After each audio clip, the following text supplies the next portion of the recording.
Hello, my name is Brittany Ammons, and I'm currently a BSN student at South Georgia State College, and I'm going to be discussing Lennox-Gustaut Syndrome, which is a type of epilepsy. Epilepsy is a condition where the brain has multiple uncontrolled firing of neurons called seizures. There are multiple types of seizures, such as tonic-clonic, atonic, and absent seizures. Each type of seizure is characterized by the area of the brain that are affected and the signs and symptoms seen with these seizures. For example, grand mal seizures are classically known for causing the affected person to fall and convulse, the shaking that we commonly see on TV. Absent seizures often cause the person to pause and often stare to the side. Lennox-Gastaut syndrome is a type of epilepsy that is characterized in three main ways. One, the person has multiple seizure types. Two, they have a specific pattern on the EEG. And three, they have seizures that are refractory.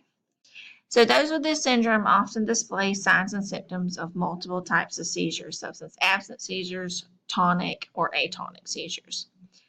The EEG often displays a very specific pattern where they have slow waves and then very quick waves. And you can see on this image the normal EEG of a person who's awake compared to the EEG of someone with Lennox-Gastaut syndrome. If you look carefully on the EEG on the right, you'll see how they have some very slow, longer waves and then some very quick spikes. They have about 2.5 quick spikes per second. This is very characteristic of Lennox-Gastaut. Finally, those with Lennox-Gastaut often have refractory seizures. Now, refractory is the term we use to mean that they are not very well controlled. They are very hard to control. And by control, I mean that despite treatment with anti-seizure medications, VNS, surgery, these people continue to have seizures. The seizures are not controlled. The treatment of Lennox-Gastaut syndrome is basically the same as with other forms of epilepsy. You're treating the seizures. So the first line treatment for seizures is the use of anti-seizure or anticonvulsant medications.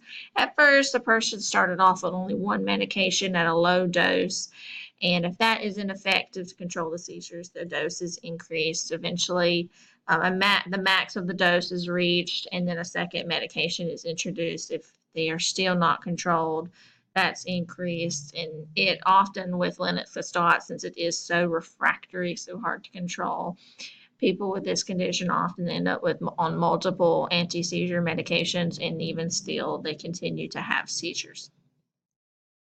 Now, diet therapy is often used to control seizures as well, especially the use of the modified Atkins diet and the low glycemic diet. Now, last resort for seizures is actually surgery, such as the placement of a vagus nerve stimulator or having a corpus callosotomy. Now, a vagus nerve stimulator is basically a pacemaker for the brain. It's a device that attaches to the vagus nerve in the neck.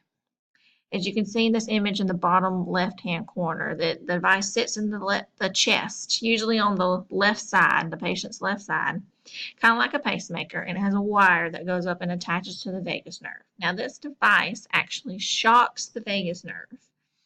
And shocking the vagus nerve, it actually helps to decrease the amount of seizures or at least decrease their severity. Now, the corpus callosotomy, if you look at the image on the bottom right, is actually a surgery where they sever the corpus callosum. Now, if you look on this scan, the image of the brain on the left, you'll see this white band. It's almost like a C shape in the middle of the brain. That is the corpus callosum.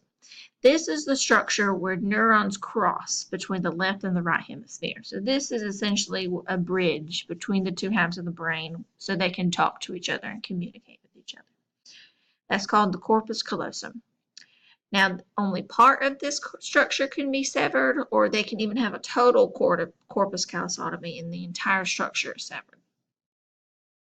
With this being cut, the two halves of the brain are no longer able to communicate with each other. However, it does not affect their individual functioning. They just cannot communicate with each other, pass information between the two halves of the brain. This surgery is specifically meant to target the atonic seizures, which is one of the most common types of seizures seen with Lennox-Gustaut. So it's very specific to atonics. It's to treat them. Atonics occur when the seizure crosses between the hemispheres. So theoretically then, well, if we sever the bridge between the two halves, which is where atonics, that's what atonics do, they cross this bridge, theoretically then we can stop the atonic seizures.